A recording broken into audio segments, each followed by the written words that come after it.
Samantala, dumating sa Pilipinas ang bagong Superman na si David Corenswet kasama ang kanyang leading lady na si Rachel Brosnahan na gumanap bilang Lois Lane, ang direktor na si James Gunn at DC executive na si Peter Safran para i-promote ang kanilang upcoming film.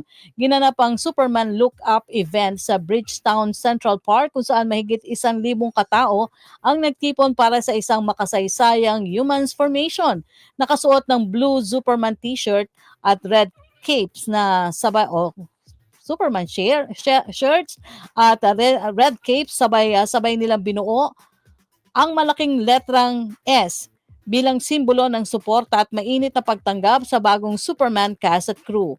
Pinangunahan ni na David at Rachel at James ang pagbuo ng Human na S at personal na kinausap at kinamayan ng mga fans na lumahok sa event. Isang eksenang tunay na nagpahanga sa lahat ng mga fans na dumalo.